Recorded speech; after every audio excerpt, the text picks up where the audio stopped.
should we be as concerned as these persons think we should be? Kenneth Thompson, Sektekpe, Dr. Tuahini. In all honesty, we should be concerned. I don't even know whether to laugh or to cry. Because we've been here before. Yes. And yesterday I was having a conversation with one of my colleagues and I told him that, look, it feels like HIPC 2.0. Because if you know how I went to HIPC, it was the same thing. And after that we got some debt forgiveness, some breathing space. And even that breathing space, these donors are not going to bring you cash. They bought us rice to do the Cape Coast Road, if you remember. Yeah. They gave the Japanese. HIPC was even total, right? Yes, total. But it was total debt forgiveness. Yes, but there will be some conditions in there. Yes. There will be some other conditions in there that obviously will not. They brought us, I remember they gave us rice for us to do the Accra Cape Coast Road. But they must sell the rice of their farmers. No, exactly. Yes. If I done rice, they brought it from Thailand because Japan had invested in Thailand, in the Thai rice, and they brought us rice. So, obviously, some respite will do. But the most important thing is what you do with that respite. Because if you are going to use that respite to take care of recurrent debt, we'll come back to square one. And that's why I was saying that I don't know whether to laugh or to cry, because 20 years ago, we went this path. We believed that we would come out and then 20 years down the line would have become an industrial society. 20 years down the line, we are back to square one. Going to ask for debt forgiveness again. Master, 20 years ago, at the time that we went to HIPC, we were spending 2/3 of our export earnings on debt servicing. Today we have exceeded that figure. Today we are spending 128% of total national revenue, not export earnings, total national revenue, on debt servicing, debt repayment, and public sector emolument. We are worse off than we were 20 years ago when we went to HIPC. So, coming back to my point, the respite is not the most important thing. What you do with that respite is the most important thing. For example, if you use that respite to take care of education, yes, education serves a purpose, but 20 years down the line, we need to use that respite to develop our productive sectors, our manufacturing sectors and our productive sectors with value. Sectors that will bring value. Because no country under the sun has borrowed their way out of poverty. No country. Not China, not Japan, not South Korea, none of them. Any country that has come out of poverty in the last 100 years, even America, when it became great, it was because they were producing, they were actively manufacturing. So, for me, not to sound pessimistic, I'm a perpetual optimist. We recognize the problem and then solve the problem. What Ken Thompson and co are saying are factual. It's true. If we don't take the bull by the horn and resolve the problems, public expenditure, the cost of running government alone is so high. Today we have to cut our coat by our coat by the size of our cloth, because we cannot afford to do the same things over and over again. We cannot continue to live the way we're living and expect change. No. For that one, on that score, I side with them. But being a perpetual optimist, I believe that we've come to a realization that, look, we cannot borrow our way out of poverty, and therefore, we have to take the necessary steps. But I believe that hopefully when Dr. Bawumia gets the nod, we'll be able to also work alongside with him and get things done or get Ghana changed. Because that is the only way.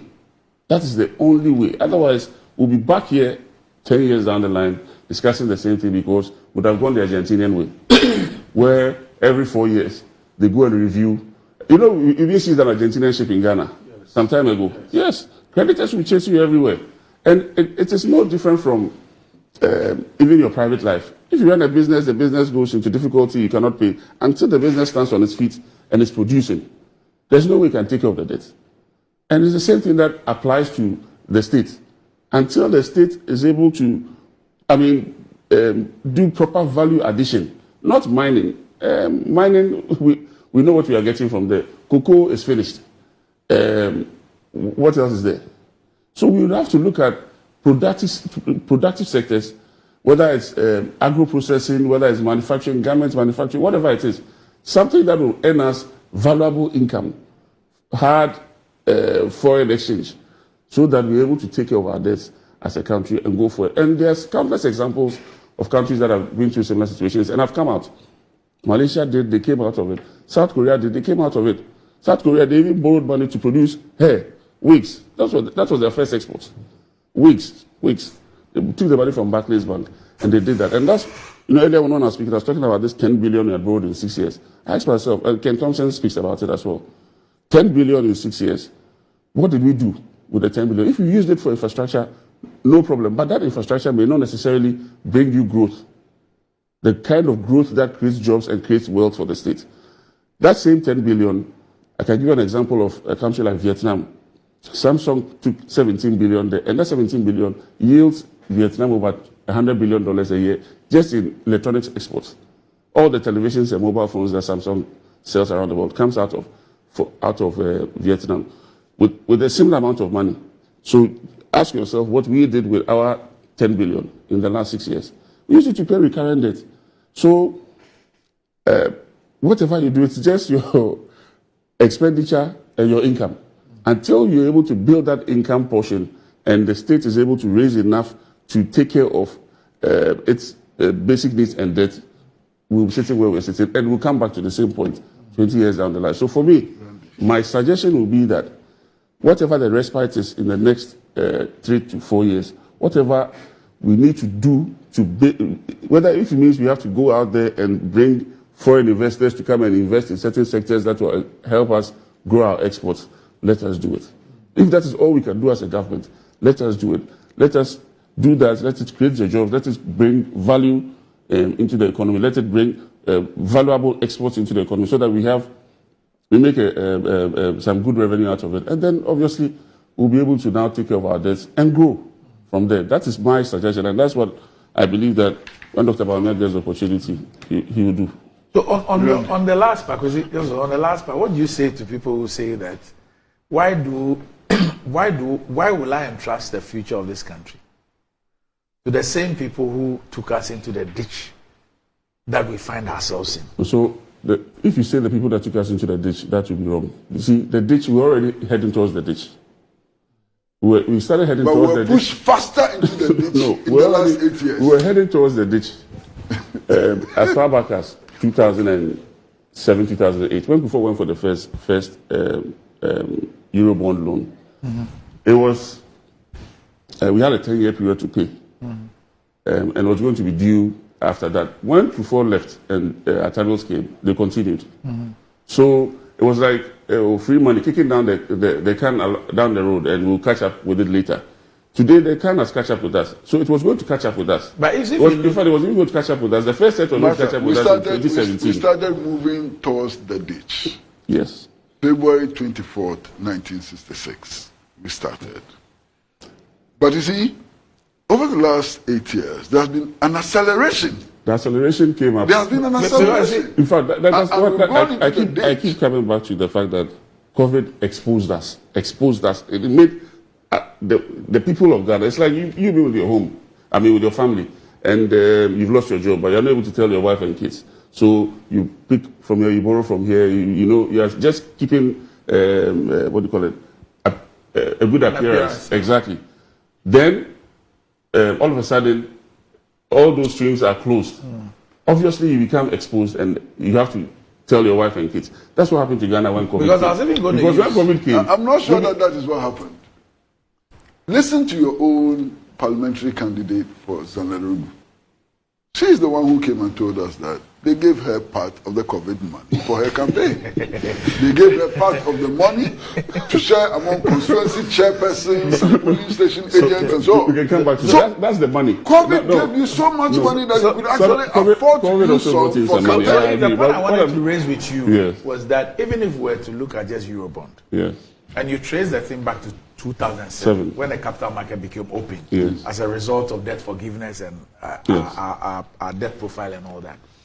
If you look at that 10-year period, from 2007 to 2016, Yeah. how much of Eurobond money did we go for? As against 2017 to Okay, 2020. so between 2007 and now, we've done 15 billion. Yes. And Out of that 15 billion. 11 billion was done between 2017 and now.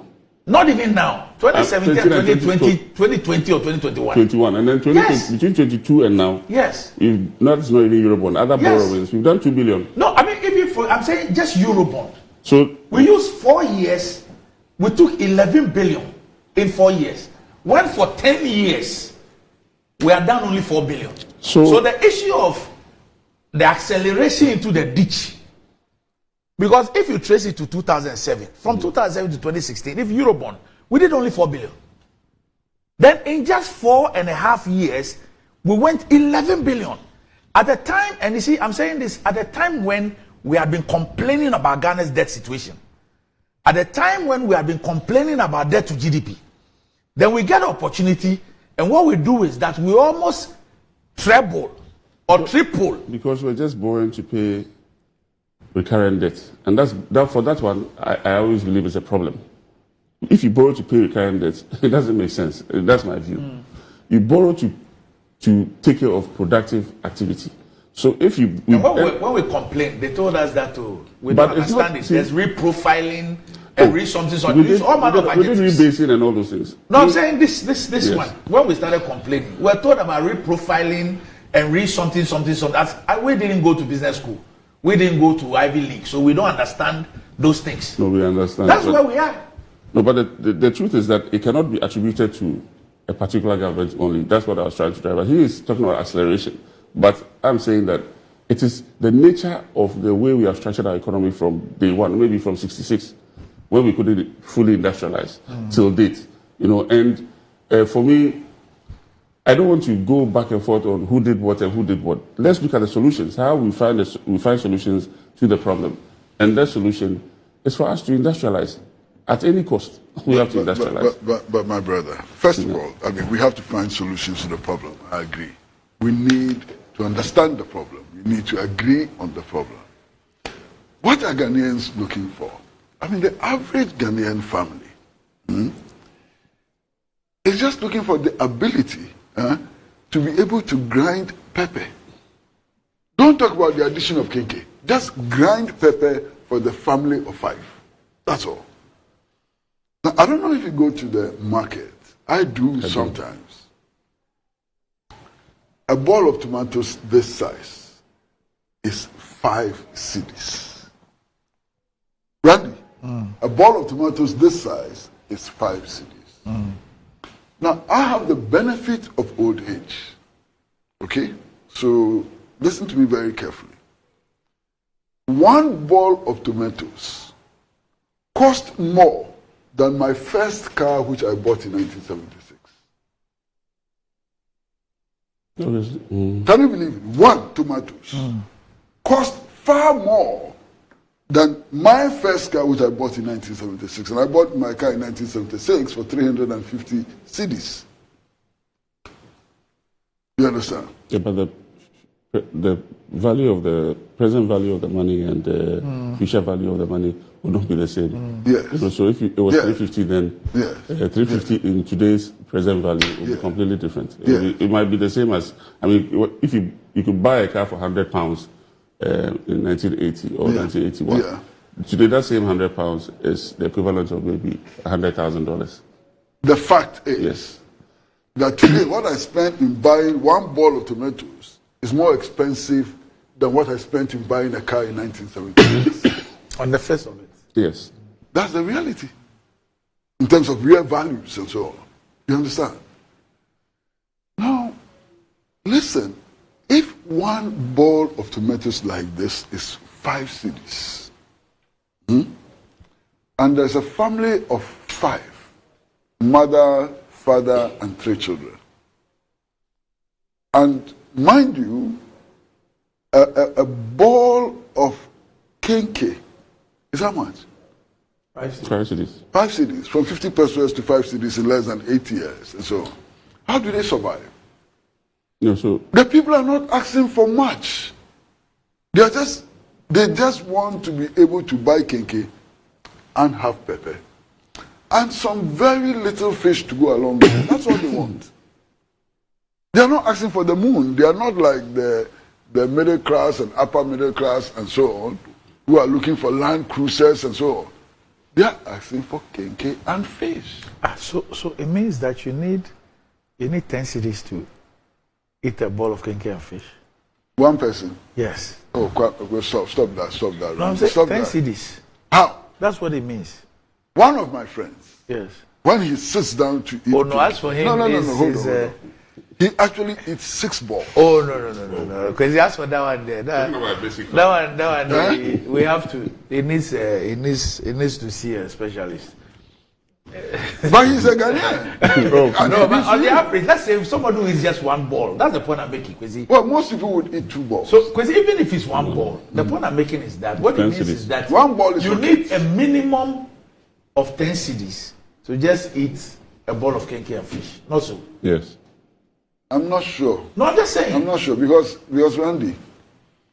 So if the person has to eat 3 times. No. Randy, it's more than even 2 times. That's 20 cedis. No, Randy, it's more than 10 cedis. Recently, you heard the kenke sellers now they sell the pepper. That the pepper would be sold. They sell the pepper. They sell the pepper. So factor that in.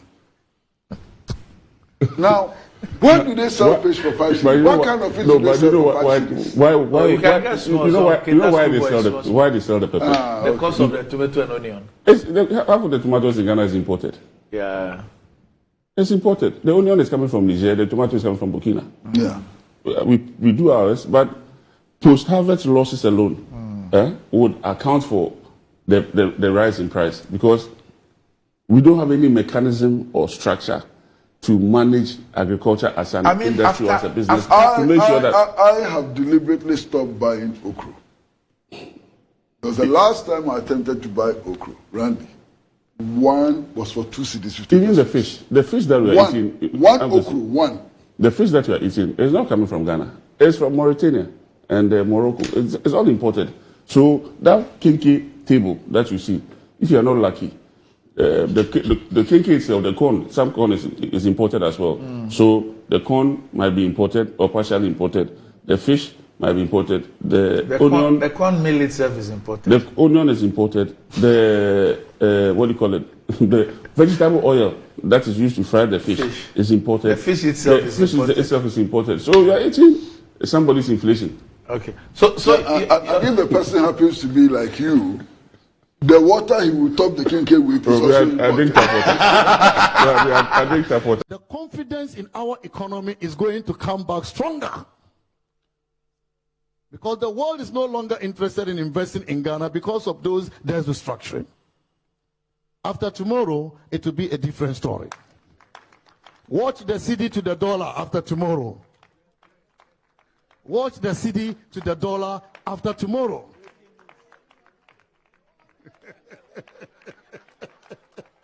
I know you are interested in that story. Let's watch it and see. The confidence will come. The investors will return to Ghana. And the growth trajectory would even become clearer for all of us. So this election is an election for us to win. The NDC can no longer campaign on the economy. Our record is better than their record. On the size of the economy, we've done better than them. On per capita income, we've done better than them. On job creation, we've done better than them. On economic growth, we've done better than them. They say we went to IMF, but it's not easy to be under an IMF program. Because we've seen them before.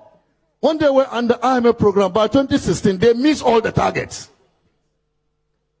So far, Ghana has become an example.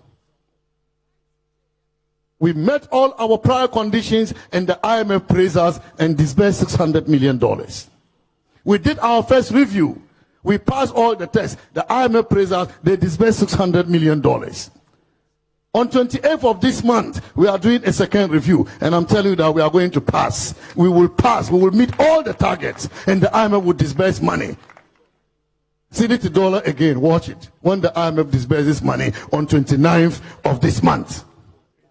So everything we have to do to reset our economy, we have done it. We are not going back. We are going to go forward. And so please, ladies and gentlemen, it started from President Kufuor, who identified the land. It took President Akufo-Addo to come and cultivate the land. It would take Dr. Bawumia to bring the food home so that we all eat and rejoice together.